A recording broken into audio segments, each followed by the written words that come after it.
Well, it's 144 days to the general election. Already, allegations of rigging have been made at home and abroad. Deputy President William Ruto has claimed there's a plan to rig the August race in favor of Azimio flag bearer Raila Odinga. The rigging scheme, according to DP Ruto, involves the use of state machinery to tinker with the numbers. As would be expected, the Azimio brigade has dismissed Ruto, terming his claims an indicator of a person smelling defeat. But away from DP Ruto's claims, something interesting is happening. The 2017 server is leaking, literally. The two members of the Jubilee team have come out to state that the presidential election results were manipulated. First, it was Muranga woman representative Sabina Chege. She may have said it in jest, as argued by her Azimio contemporaries. But you know what? There's nothing like coincidence or misspeak in politics. One may even argue hers was a slip of the tongue. Maybe it was. Maybe it was not. The slip of the tongue claim reminded me of an article I read. It was penned by Zaria Govet, entitled, "Do our verbal stumblings unveil our unconscious desires, or are they simply an innocent glitch in the brain's workings?" BBC Future investigates. One particular paragraph in that article stated the following, and I quote, "The Freudian slip. There are the things you want to say, the things you could get away with saying, and the things it would utterly be disastrous to utter, which invariably are actually what comes out of your mouth. It's greatest fear of any public speaker. But what really causes these errors? And do they have any hidden meaning?"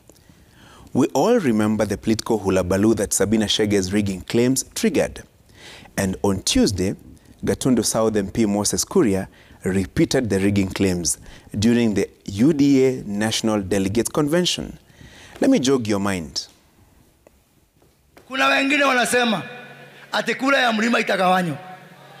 Mheshimiwa Anne Waiguru, Mheshimiwa Rigathi Gachagua, Mheshimiwa Ishung'wa, Mheshimiwa Gavana Muthomi Njuki, Mheshimiwa Senator Ntuli, Mheshimiwa Wamatangi, Mheshimiwa Wamaua, Mheshimiwa Alice Wahome, Mheshimiwa Faith Gitau. Sisi ndio tulikuwa tunashidia Uhuru kura na sisi ndio tulikuwa tunamwibia kura. Akili yote iliweka Uhuru kwa kiti iko hapa. Ile iko Azimio ni mwili peke yake. That, ladies and gentlemen, should worry us all, but at the same time, it should excite us. Worry us because so close to a general election that politicians can boldly admit that there exists a grand plan in the political arena to influence a poll outcome, that your vote does not matter, that your choice can be manipulated. The Sabina Kuria rigging claims should also excite us, that the server that could not be opened in 2017, even after the Supreme Court ordered, is finally being opened, one verbal slip-up at a time. The rigging claims may as well be the usual political hot air and rhetoric, but I would happily urge on the players in the 2017 contest to tell us what happened, to unleash what they know.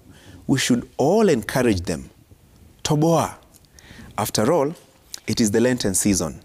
It is a time to reflect, recollect, a time to tell it all, a time to seek penance for all the ills that rocked the 2017 general election, particularly the presidential poll outcome that was even nullified by the Supreme Court. Only then can we move forward as a country, learn from the 2017 mistakes, demand a better, more transparent and accountable election in 143 days. IEBC has promised to probe Kuria's rigging claims. It has already summoned Sabina and the hearings are pending. But to what end? It is all political drama in my opinion. IEBC should resist the temptation to focus on political sideshows. In any case, the IEBC itself could not acquit itself in court and could as well join Kuria and Sabina in this season of Toboa and fungua sever. In the meantime, let us encourage the politicians to toboa, to tell on each other how election results are manipulated. Wasetiane.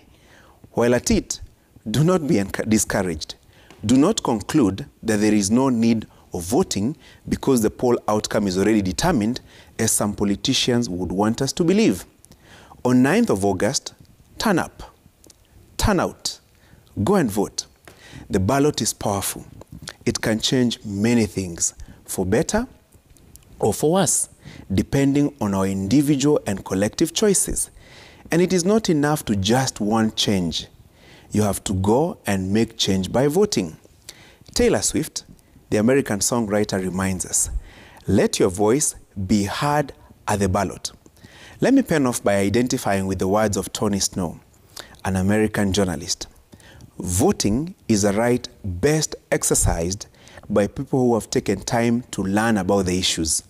From the presidency to the county assembly representative, take your time. Evaluate all these aspirants. Assess them. That's my punchline.